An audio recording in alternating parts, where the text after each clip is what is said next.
Hello and welcome to this review of Mi Campo.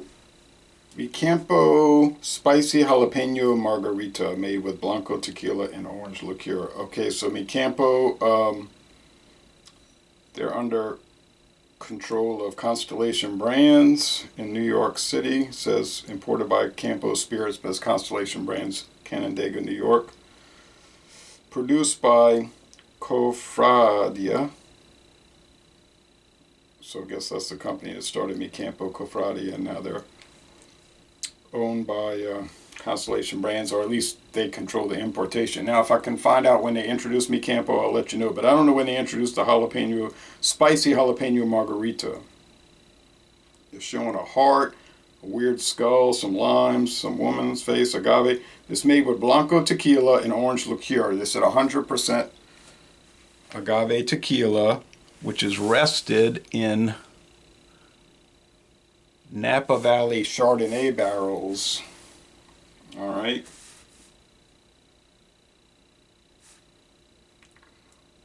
I think there was something else unusual about it.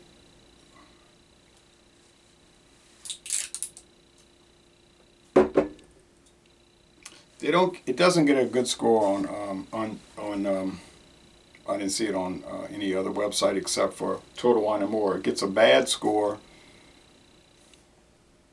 like a 48, like an F, but only 7 check-ins. That's not really a good sample size.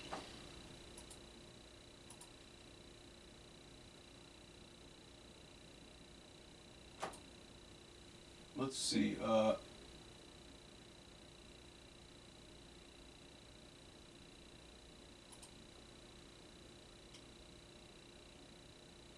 Oh yeah, sorry about the delay. Orange liqueur is added. Orange liqueur. That's why I was trying to find the Constellation Brands own orange liqueur brand, but I couldn't find out anything like that. So you know, so they have wine brands. Though. This is probably one of their wine brands that they're aging in.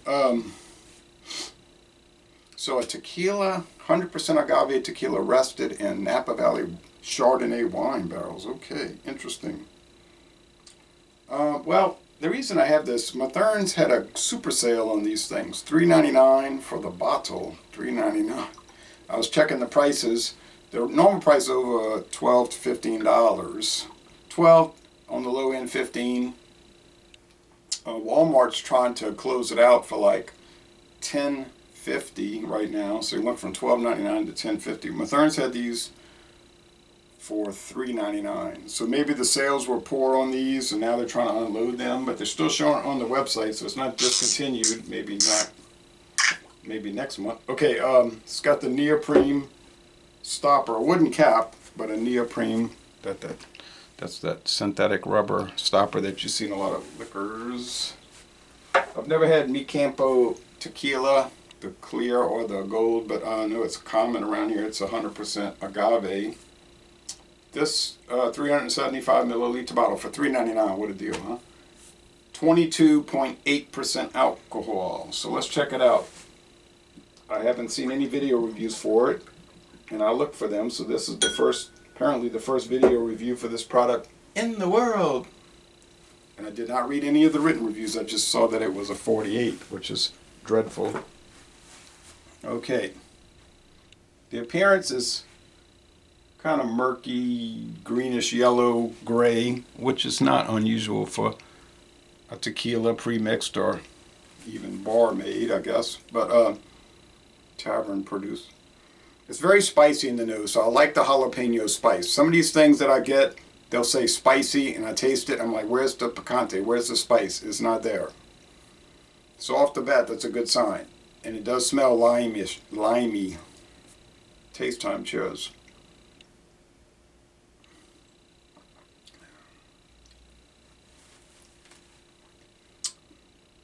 Lime, salt.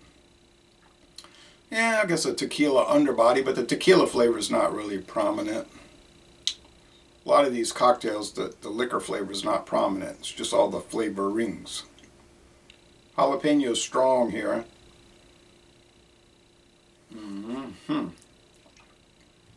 I asked a Spanish speaker at work, what does Mi Campo mean? He said, my field.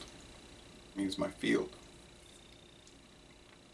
Now they say they oven roast in a traditional manner the piñas, the hearts of the tequila plant, the agave plant, and they smash the juice so there's no filler added. They use the tejon, that big stone wheel, to smash the piñas. I mean, you know, their website's like everybody else's. It's family farmers, everything's handmade.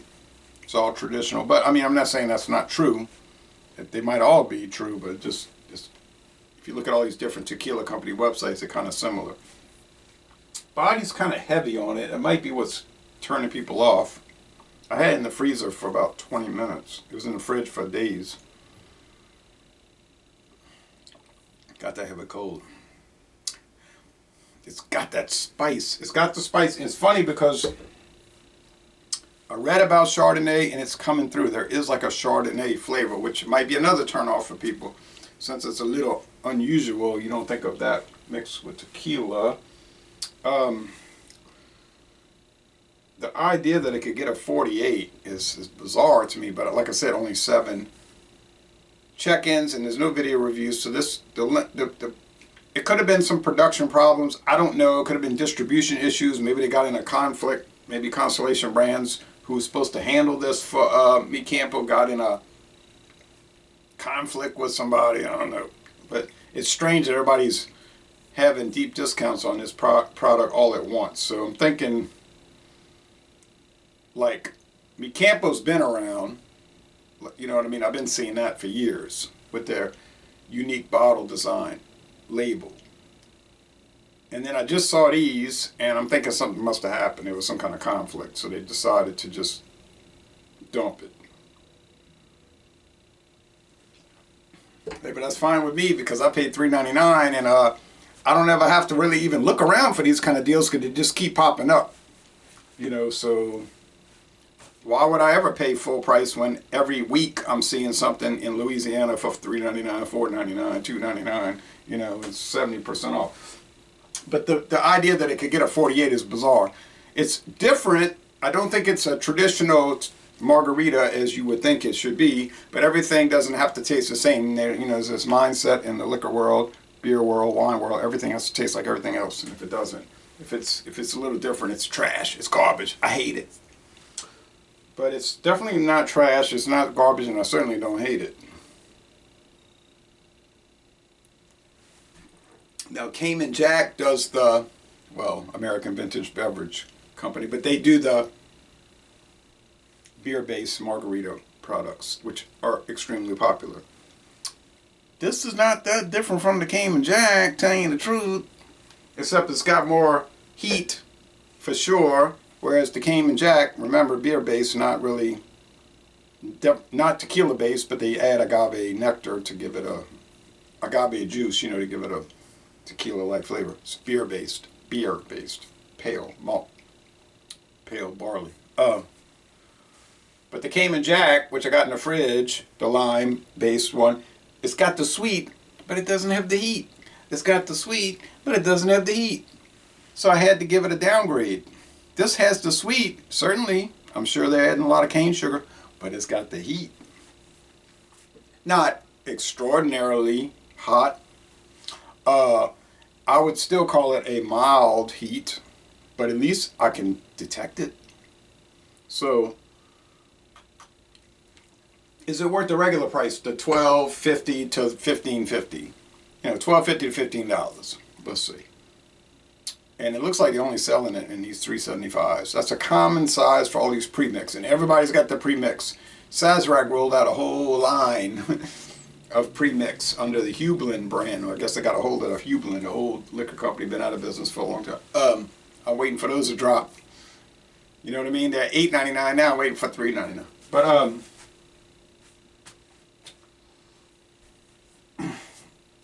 I think they did a great job with it. I can't process the low scores, but I'm going to read, see what they say, see if there's a lot of jalapeno. I'm thinking they don't like it because it's too much jalapeno and spicy, but that's what the label says. 22.8% alcohol. I better watch it. You could get lit up with this, but the heat can light you up. No, it's really mild, but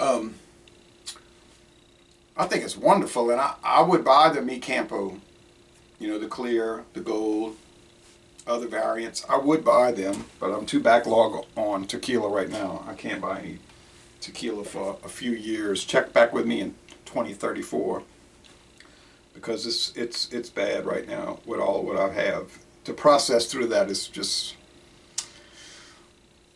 it just seemed like it's going to take a lifetime with all that clear and gold tequila, and some of the reposados I have, and the Cristalino, and I don't know, it's just too much. It's too much.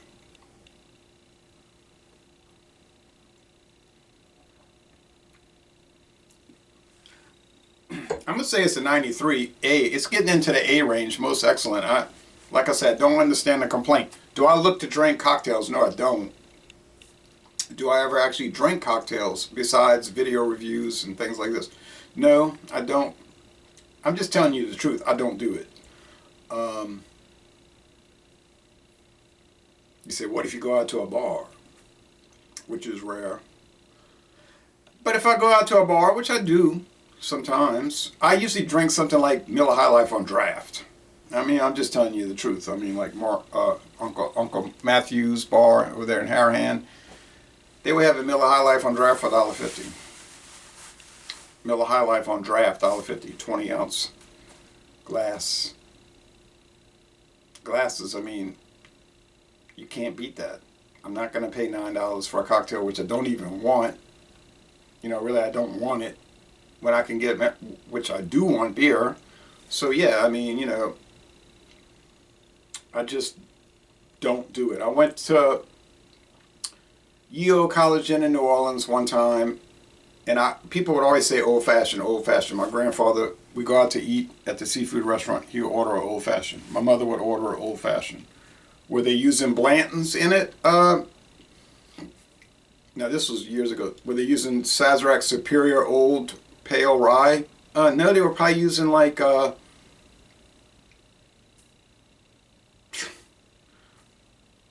Beam's 8-Star blended whiskey, or some other extremely cheap blended whiskey. T.W. Samuels. I see that at many bars. But they would drink it. They enjoyed it, you know. I went there and I said one time, I said, Brett, make me a old-fashioned, please, because I've never had one. And he made it, and I saw he had the thing, and he was doing all of this and adding on. Now, it probably was, like I say, it was probably Beam's 8-Star what they used, because I wasn't paying attention to that in 2012, whatever.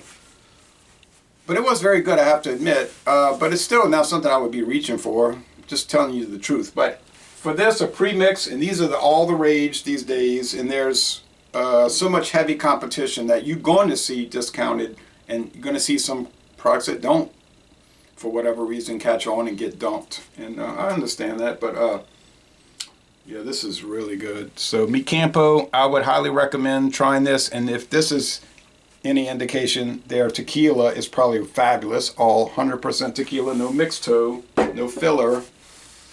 And I don't see why it wouldn't be wonderful. Now, I want to do some more research on their base tequila and see if those are also aged in wine barrels. What an interesting thing going on these days. We've got bourbon aged in Marsala barrels, port wine barrels, sherry barrels. We've got, you know, wine aged in bourbon barrels. We've got Scotch whiskey aged in rum barrels. So there's so much crossover these days. So there's really a situation of endless possibilities. So yeah, so Laissez Le Bon Temps Roulé, an A most excellent product, and I would say you go to Mexico and take tequileria tour, a tequila distillery tour. I'm not too good at Spanish. Thank you.